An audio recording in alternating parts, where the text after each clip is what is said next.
बिस्मिल्लाहिर्रहमानिर्रहीम। अस्सलाम वालेकुम डियर लिसनर्स। जिंदगी में दो तरह के लोग हैं और दोनों नुकसान में हैं।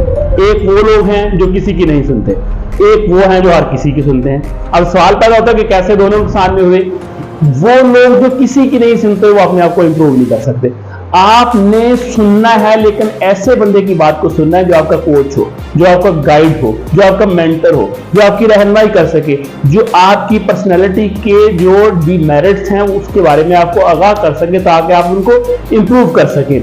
और इसी तरह वो जो हर किसी की सुनते हैं वो भी नाकाम होने वाले लोग हैं। अगर आप हर किसी की बात को सुन के ही फॉलो करना शुरू कर देंगे तो फिर तो आप कंफ्यूज हो जाएंगे किसकी बात को माना जाए, किसकी बात को ना माना जाए। लिहाजा आप हर किसी की बात को सुने, लेकिन आप अपने ब्रेन की एनालिटिकल अप्रोच को इस्तेमाल करते हुए उस बात पे अमल करें जो आपके लिए फ्यूचर में ज्यादा प्रोडक्टिव हो। तो लिहाजा सुने, लेकिन अपनी एनालिटिकल अप्रोच को फॉलो करते हुए आप उस बात पे अमल करें जो फ्यूचर में कामयाबी की नींव साबित हो। Thank you.